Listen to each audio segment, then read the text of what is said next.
High বন্ধুরা, সবাই কেমন আছো? আশা করছি সবাই খুব ভালো আছো আর আমি খুবই ভালো আছি। মনটা একটু ইলিশ ইলিশ করছিল, কারণ বর্ষা শুরু হয়ে গিয়েছে। ইলিশ খাবো না এটা তো হতে পারে না। তো বাজারে পাঠিয়ে দিলাম শ্বশুরমশাইকে।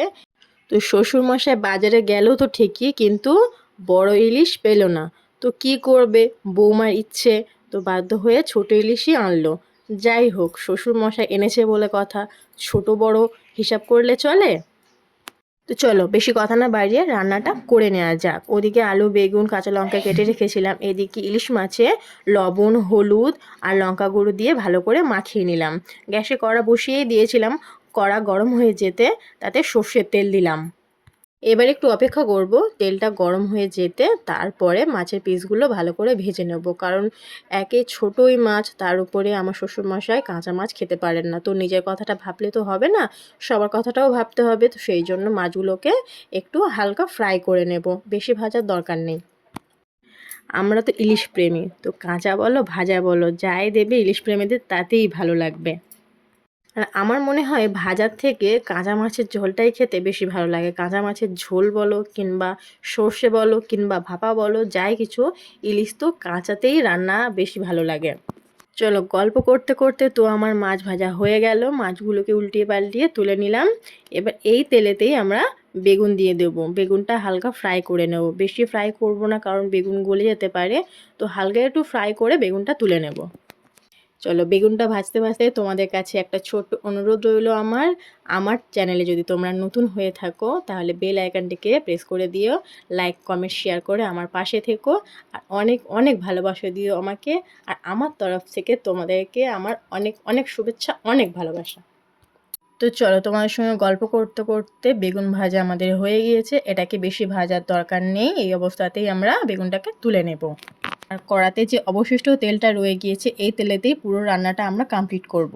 এই তেলে অল্প পরিমাণে কালো জিরে ফোড়ন দিয়ে দিলাম, কাঁচা লঙ্কা দিয়ে দিলাম, আর আগে থেকে কেটে রাখা আলুও দিয়ে দিলাম। তো অনেকে কি করে, আলু আগে থেকে ভেজে নেয় তারপরে পুরো রান্নাটা করে। তো এক্ষেত্রে আমি আলু আগে থেকে ভেজে নিইনি, কারণ আমি তেলেতেই পুরো রান্নাটা করব। তোমরা চাইলে আগে থেকে আলু ভেজে নিতে পারো, কোনো প্রবলেম নেই। আলুটা একটু ভাজা হয়ে এলে তাতে দিয়ে দেব আদা জিরে বাটা 1 চামচ মতো। এটা নাড়িয়ে চাড়িয়ে দিয়ে দেব হাফ চামচ হলুদ। যেহেতু আমার রান্নার পরিমাণটা কম, সেই জন্য আমি হাফ চামচ হলুদ দিয়েছি। তোমাদের রান্নার পরিমাণ মতো তোমরা হলুদ ইউজ করবে। যেহেতু সবার রান্নার পরিমাণটা তো এক হয় না, তো যেমন রান্নার পরিমাণ যেমন সবজির পরিমাণটা থাকবে, তেমনই এখানে হলুদ ইউজ করতে হবে। এবার দিয়ে দেব 1 চামচ লবণ। এটাকে একটু নেড়ে চেড়ে নিতে হবে। তারপরে বাকি মশলা এখানে অ্যাড করব।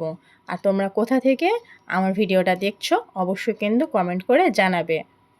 রান্নাটাকে একটু হতে দেব।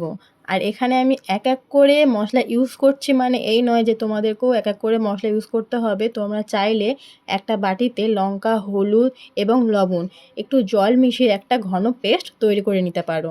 সেটা দিয়েই তোমরা আলুটাকে কষিয়ে নিতে পারো, সেটাও খুব সুন্দর টেস্ট হয়। এরপরে দিয়ে দিলাম হাফ চামচ পরিমাণ লঙ্কা গুঁড়ো। এটাকেও একটু ভালো করে কষিয়ে নেব। আগে আমরা লবণ আর হলুদ অ্যাড করেছিলাম, সেটাকেও ভালো করে কষিয়ে নিয়েছিলাম। তো সেই জন্য এটাকেও একটু ভালো করে কষিয়ে নেব। বেশি কষানোর দরকার নেই, একটু কষালেই হবে। তারপরে দিয়ে দিলাম জল। জলের পরিমাণটা তোমরা দেখে দিও, কারণ আমি একটু পাতলা ঝোল খেতে চাইছিলাম ইলিশের, তো সেই জন্য আমি একটু বেশি করেই জল দিয়েছিলাম। জলটা ফুটে এলে এর মধ্যে আগে থেকে ভেজে রাখা ইলিশ মাছগুলো তুলে দেব। তোমরা একটা জিনিস কি লক্ষ্য করেছো, বেগুন ইলিশ হচ্ছে, কিন্তু এখানে বেগুনটা কোথায়? বেগুনটা সেই যে ভেজে তুললাম, তারপরে বেগুনের কোনো পাত্তাই নেই কিন্তু। না না, তেমন কোনো ব্যাপার নয়, বেগুনটা অ্যাড করব কিন্তু একটু পরে। মাছ দেওয়ার পরে ঝোলটা ফুটে এসছে, একটু পরেই তোমরা দেখতে পাবে যে ঝোলের কালারটা ডিসকালার হয়ে গেছে। কোনো চিন্তা নেই, কালার আবার ফিরে আসবে। তো এই অবস্থাতেই আমরা বেগুনটা দিয়ে দিলাম। বেগুন দিয়ে বেশিক্ষণ ফোটানোর কোনো দরকার নেই, 5 থেকে 7 মিনিট ফোটালেই হয়ে যাবে। আর বেশিক্ষণ নাড়াচাড়ারও কোনো দরকার নেই, কারণ বেগুনটা গলে গেলে খেতে একদমই ভালো লাগবে না। তো বেগুন ইলিশ রান্না কমপ্লিট হয়ে গেছে। তোমাদের এই রেসিপিটা কেমন লাগলো অবশ্যই কমেন্ট করে জানিও। আর আমার চ্যানেলে নতুন হলে চ্যানেলটিকে সাবস্ক্রাইব করে দিও। টাটা বন্ধুরা।